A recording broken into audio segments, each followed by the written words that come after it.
Hey guys, it's Dr. Allerton. I've been meaning to make videos for quite a long time. The last one I did, besides the spooky one that I just came out with like a week ago, the last one before that was like 2 years ago, I think, on my balcony in Seattle when I was there for my psychiatry residency training. A little update on me. I finished all of my medical training as of Friday. So I did my 4 years of college a long time ago, and then I did my 4 years of med school, and as of Friday I just finished my 4 years of psychiatry residency. So that's cool. I still have to take this huge test to be board certified, which I do in September. But you actually technically don't even need that to practice as a psychiatrist, but it'd be kind of suspicious or sketchy if one does not do that. So I'm all signed up for that. It costs like $1,000. You get continuously ripped off in medical training to become any sort of healthcare professional, especially being a doctor. So it's just par for the course, I guess. But anyways, enough about me. I wanted to just give you guys a little update on the channel and then talk a little bit about what I hope to talk about over the next coming months about anhedonia. Anhedonia is a very neglected symptom within modern medicine, even in psychiatry, where you'd think that psychiatrists and therapists would take that symptom very seriously, but it's not. It's, even though it's a core symptom of,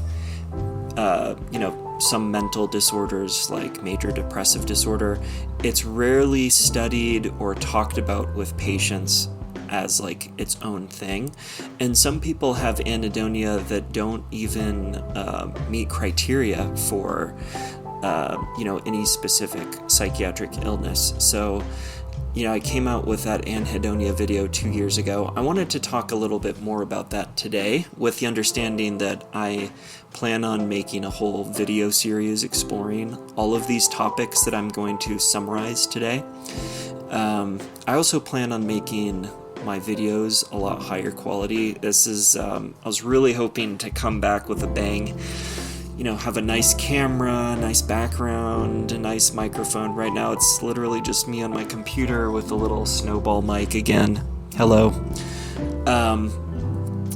But we're kind of in the process of getting a new house. There's not an easy way for me to do fancy videos right now, hence this kind of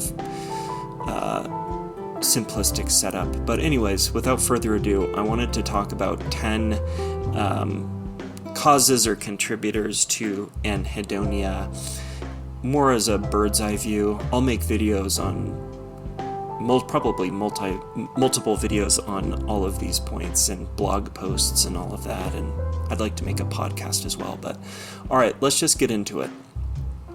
So, causes of anhedonia.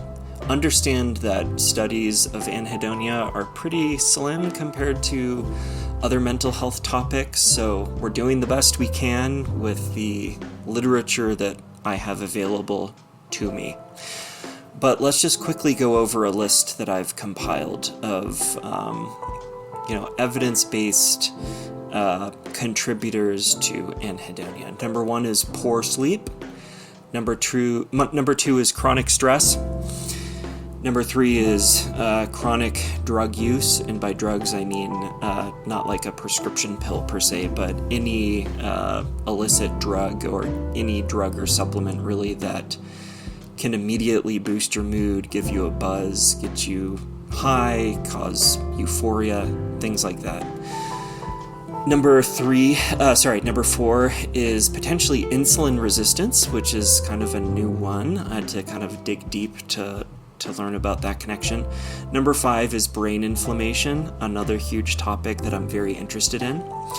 Number 6 is really any disease or syndrome or medical phenomenon that significantly reduces dopamine signaling in the brain, like, I guess a classic example would be Parkinson's disease, where anhedonia and apathy is found in like 1 out of 2 patients. There's also potential nutrient deficiencies that can worsen or cause anhedonia. I think vitamin D, that's my clinical suspicion, is probably one of the more common nutrient deficiencies that can make people feel flat. And then there's certain medications and supplements that aren't, sketchy street drugs or anything like that. Antidepressants, mood stabilizers, antipsychotics all run the risk of flattening mood in some people, especially if the dose is excessively high. Number 9 is a lack of behavioral activation, which I'll go into more in just a few minutes. And then number 10 is really, I think this one's more philosophical, but any excessive pleasure-seeking activities that chronically elevate dopamine excessively probably also contributes to many people's anhedonia. And for some people, that might not be full-on anhedonia. It might be more like feeling a little flat, feeling bored quickly, not being able to stay engaged in an activity or like watching a video for more than 30 seconds kind of thing. So let's go over these a little closer. So poor sleep is clearly linked to both depression especially, but also nowadays anhedonia as well.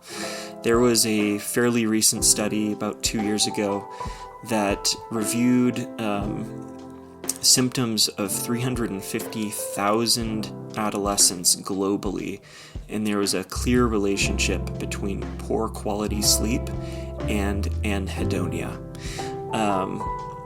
Poor sleep is a huge risk factor and just like an intimate part of most people's mood disorders in general. Things like decreased REM latency, people that slip into dreaming really quickly when they fall asleep. Having excessive dreams or REM sleep has also been shown to be a big part in affecting mood, but the evidence is actually not super clear if the overall increased prevalence of REM sleep is actually a cause of poor mood and anhedonia, or if it's more of your brain trying to compensate for something, because there's some studies that show that if you disrupt REM sleep, or just people sleep in general that have, clinical depression, for example, it temporarily boosts their mood. Unfortunately, that usually goes away the moment they go back to sleeping whatever their normal amount and quality is. But then there's also studies that show that if you disrupt people's REM sleep, it worsens their anxiety, and they tend to be more irritable, less resilient to stress, more paranoid. And one study actually showed that reducing REM sleep actually decreased positive emotions, which is a big part of people's experience with anhedonia. So I wouldn't go out of my way at this point to try to reduce REM sleep if you have anhedonia. In fact, you shouldn't do anything to try to affect your mental health without talking to your healthcare provider first. But I think right now the most common sense thing you can do if you have anhedonia is to try to get the highest quality sleep you can. Make it a priority. Some people have bad sleep because they have sleep apnea and they don't even know. Gosh, that is a huge problem that I see in my patient population. People with anhedonia and treatment-resistant depression where nothing works, and then I order a sleep study, turns out they have obstructive sleep apnea, and when they get that treated, either through CPAP or through weight loss, it all goes away, or it gets dramatically better. Gosh, I just saw this like twice in the past month or so. So if you're an adult, the vast majority of people should try to get at least 7. You should try to get 7 to 8 or 8.5 hours of sleep. And if you're a teenager, you actually usually need more than that. I'm talking like 8 to 10 hours of sleep. And some people's sleep sucks because they have sucky habits. We call this sleep hygiene. Some people try their darndest to sleep well and they just don't sleep well. And if this is the case, more aggressive intervention is needed. Sleep study, trying a hypnotic drug like trazodone, which is my favorite sleep med to prescribe. But there are other options as well. And then the most powerful treatment ever found for insomnia is actually not a pill.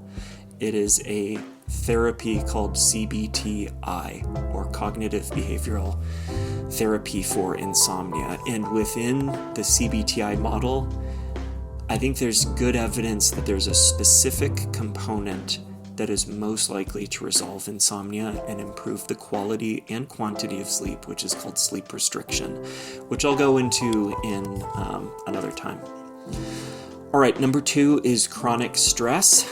This can be from just normal anxiety, an anxiety disorder like GAD, or it can be from like an obsessive disorder like OCD, or unresolved trauma like PTSD. Guys, it's hard to explain this in a short video, but if you have unresolved trauma, like you were traumatized as a kid, this can be neglect, this could be physical, sexual, emotional, verbal abuse, and it's still causing you symptoms. Like in my perspective with my patients, I don't care how many other psychiatric disorders you've been diagnosed with, like depression, generalized anxiety, this or that, insomnia, PTSD. If you meet criteria for that has to be considered the underlying medical problem that needs to be addressed. Doesn't mean you can't work on other things at the same time. I'm just saying that if you have unresolved trauma that's causing clinically significant symptoms, even especially years later, there's a good chance that you will never feel as well as you want to, whether it's because you have anhedonia or you have anxiety, until that is addressed fully. And for most people, the most ideal and robust treatment is specifically trauma-focused psychotherapy. This can be CBT, that's trauma-focused, or it can be EMDR. There's a few others like cognitive reprocessing, but CBT and EMDR are the most studied. And out of CBT and EMDR, there's at least some evidence that EMDR might work better for a lot of people compared to CBT. But that's controversial, so don't take that with a grain of salt. But chronic stress is such a common cause of anhedonia that this model is used in studies all the time to cause depression, especially in rodents. Depression is studied in rats all the time, and this is like scientists' favorite way to force rats to become depressed is through the chronic unpredictable mild stress model, or the CUMS model. You think they would have been able to come up with a more palatable acronym for that, but whatever. I'm not the one who made up that term.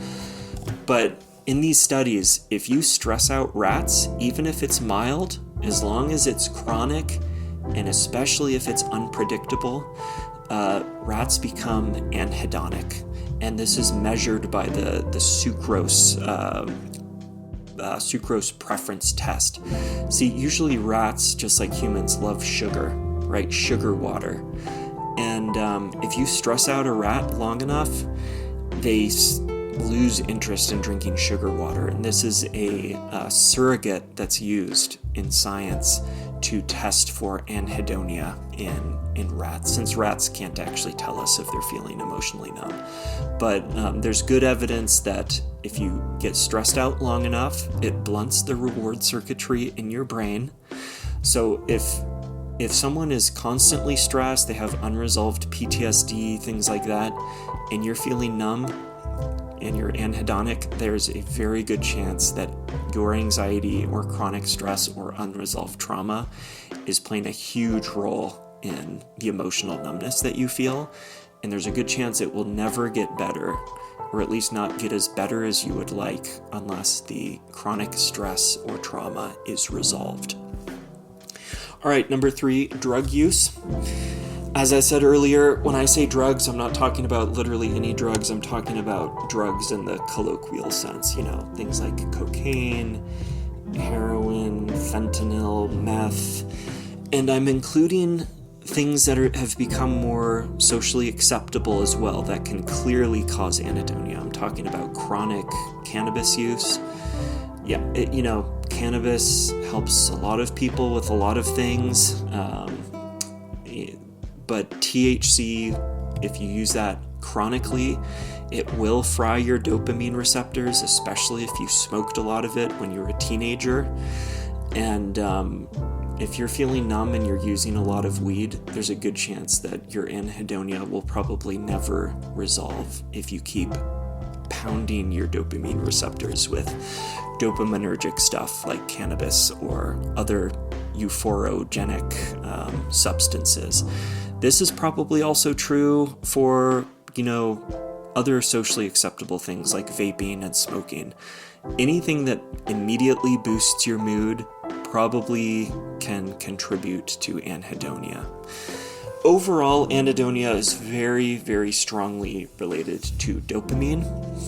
So this can be lowered dopamine levels in your brain, or it could be decreased dopamine receptor densities on your neurons, especially dopamine 2 receptors, but dopamine 1, 2, and 3 receptors all seem to play an important role in mood regulation, positive affect, feeling like life is exciting and pleasurable and joyous. So,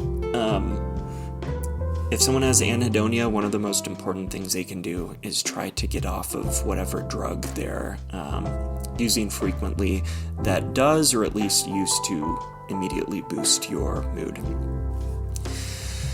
All right, number 4, insulin resistance. This one is not very well studied. I actually just learned about this one in the past 2 years, but it appears that poorly controlled blood sugar levels is at least correlated with anhedonia. It's hard to know if it's a cause or not, but when I delved into this more, it looks like there's insulin receptors in the reward circuitry in your brain, like the nucleus accumbens in your striatum, which are the pleasure centers of your brain, and insulin binding in these parts of your brain appear to have a pro-dopaminergic effect. So if you have developed insulin resistance, like you have type 2 diabetes, you're obese, and you're like pre-diabetic, your anhedonia could, at least theoretically, be related to the insulin resistance that has developed. There are ways to reduce insulin insensitivity, things like losing weight if you're obese, exercising, eating real food, taking metformin and other medicines that will reduce your A1C. Number 5, brain inflammation. This is a huge subject. I just wrote like a 20-page paper on the inflammatory model of depressive disorders in residency for a research elective I did, which I'd be happy to share. I just have to find the most up-to-date version and I can post it on Google Drive or something, but I have a lot to say about brain inflammation and mental health. Overall, though, the gist when it comes to anhedonia is that brain inflammation has been shown to reduce levels of dopamine, the vesicular release of dopamine into the synaptic cleft between 2 neurons, and it's been shown to functionally reduce the connectivity between the reward centers of your brain and the rest of your brain, like the rest of your consciousness. So if your brain is inflamed, there's multiple mechanisms that have been shown in studies that are plausibly contributing to feeling numb, unmotivated, and this is through both dopamine signaling reduction and unplugging the reward or pleasure centers of your brain from the rest of your consciousness. Number 6, this is any dopamine disorders or diseases. can contribute to anhedonia. The most classic is Parkinson's disease. If you're under the age of 60 and you don't have a pill-rolling tremor and problems with walking and you're feeling slow, this one isn't one that you really have to worry about. But any disorder that reduces dopamine will increase the risk of anhedonia, given that dopamine is a key molecule to feeling reward in life and pleasure. Number 7, nutrient deficiencies. This one is not very well studied, so we're kind of going onto the fringes of science right now, but there is some studies to suggest that vitamin D plays an important role in reward processing and feeling positive emotions. There's some rat studies. Gosh, these poor rats, they're always being experimented on. But there's this one study I read recently where they gave a bunch of rats drugs. I think it was meth, some sort of amphetamine. And some of the rats straight up just got amphetamine, and the other ones got amphetamine mixed with vitamin D. And those with vitamin D felt more, they had better reward activation in their brain compared to the ones that were strictly just doing drugs, I guess you could say. So vitamin D does appear in studies to play an important role in dopamine signaling in the brain. I can kind of vouch for this one on a personal level, and a lot of my patients have told me about this as well. But just a quick story time. I went to Seattle for my first 2 years of psychiatry training after med school. Within like 6 months, I became super apathetic and fatigued all the time. Like, besides going to work and doing basic things that are required of me as an adult, I just did not have the mental energy or interest to do anything. Just getting out of the house to go on a 10-minute walk felt impossible sometimes. Then I came to Montana, where it was routine to test everyone for vitamin D that came into the psych ward, and I realized that almost 100% of the people that we were testing, both kids, adults, and older people, unless they were already supplementing with vitamin D, 95 to 98% all had low vitamin D, which is a vitamin D that's under 30. The cutoff used to be 20, now it's 30. I think that's really a good idea because 20 is considered low now. So after this, I was like, I wonder if I should check my vitamin D. I had never gotten it checked before.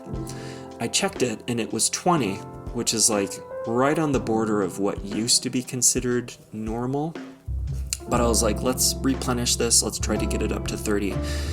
See if it has any positive effects on me. And I kid you not, once it got up to over 30, it's like a light switch went off in my brain, and I was able to feel excited and motivated to do interesting, fun things again.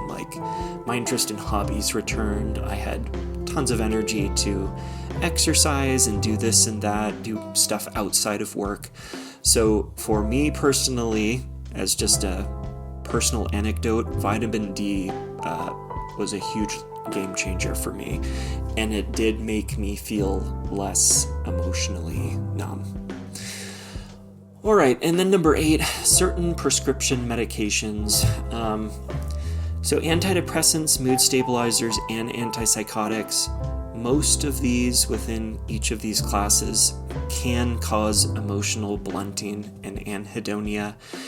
SSRIs, this is called different things in the medical literature. Sometimes it's called SSRI-induced emotional blunting or SSRI-induced apathy. But when you boost serotonin enough and long enough, it does appear to make some people feel blunted. This is also true for mood stabilizers like lithium and anticonvulsants like Depakote, lamotrigine. And antipsychotics, of course, can do this as well, as most of them significantly block dopamine D2 receptors in the brain. So this is a tricky subject because some people it's worth it to feel a little numb to get the otherwise great symptom relief. Like if someone is feeling super extreme emotions, they have severe mood lability, they just are feeling dysphoric and anxious all the time, then tuning down the emotions in patients like that can be an absolute godsend. But for people that have just anhedonia or an anhedonia predominant depression, the psychiatrist needs to be very mindful of the meds they're trying and the dosages they're doing. And I certainly do not suggest that you try to get off or change the dosages of any prescription meds you're on without talking to your doctor, but you should feel comfortable telling your doctor if any of your meds are causing numbness. There's certain ways that this can be potentially addressed. This could be reducing to the minimal effective dose if you're above that. It could be adding a medicine like Wellbutrin or low-dose Abilify or Pramipexole, things that boost dopamine. So there's ways to potentially ameliorate the blunted feelings that you can get with all sorts of psychiatric meds. Number 9 is a lack of behavioral activation. This term is specific for CBT, which is my favorite psychotherapy for all sorts of mental illness. Behavioral activation is the idea that when someone with anhedonia or anxiety or depression stop doing the things they used to love, it worsens their depression and their anhedonia. So this makes sense. Like, I think most of us have experienced this where you're into a hobby and you look forward to it all the time. It gives you great joy and pleasure. And then something happens in your life. Maybe you have a huge test, or you move, or you're moving to college, or this or that, and you stop doing that one thing that you used to love. And when you try to return to it, you realize your interest in doing that hobby no longer is as alluring or as interesting as it used to be. This is a normal human reaction, right? This is a use it or lose it kind of scenario where if you stop doing the activities that you used to love, even if you don't have a problem with your brain, it will not become pleasurable again unless you spend the time to get back into it and kind of push through it not being very fun until it is again. So behavioral activation is a critical component of CBT that works for depression in general and for anhedonia. I think it's especially suited for people with anhedonia. The key is to understand that when you start scheduling activities that you value, that you used to love, don't expect that to, cure your anhedonia immediately. This can take weeks or months to get the reward circuitry in your brain lighting up as normal again. But one of the worst things you can do if you're anhedonic is to stop doing things. Stop doing things that you value. That will make it much worse. And for a lot of people, that is a main contributor to why they're feeling numb in the first place. Number 10 is a little more nebulous and philosophical, and it's more of just, I guess, a common sense idea that I have, more so than something I'm going to cite a bunch of studies for. But I would venture to guess that any excessive pleasure-seeking activities that someone does day to day, over and over again, that chronically and excessively elevates dopamine, is probably going to make you feel not as sensitive to reward and pleasure as you would, right? So these are things like hammering caffeine and, your vape pen and using tons of cannabis, watching, a million 15-second videos on TikTok, eating hyper palatable food, junk food, fake food, things that are just bursting at the seams with salt, added sugar, saturated fat. All of these together over time are probably making normal people, just routine, average humans, probably making them feel not as sensitive to reward as they could have been. So I think just from like a common sense philosophical perspective, it makes sense, even if I don't have a bunch of studies to back this up, to try to take an excessive dopamine fast or vacation, I guess. Try to eat low stimulating foods, healthy whole foods for a couple months. Try to stay off of being excessively stimulated with substances and with screens and electronics, and see how you feel in a couple months. It might make a big difference, or it might not. I have no idea. That's just an idea that it's a clinical suspicion that I have. All right, so those are 10 things that have the potential to cause or contribute to anhedonia. I'm not your doctor. This is my medical disclaimer. I'm not your doctor. You're not my patient. Don't make any decisions that can affect your mental or physical health without talking to your doctor. But I think these are 10 very common sense things to address if you're feeling anhedonic and emotionally numb. And I will go into more detail with probably all of these, if not most of these, in later videos. All right, see you later.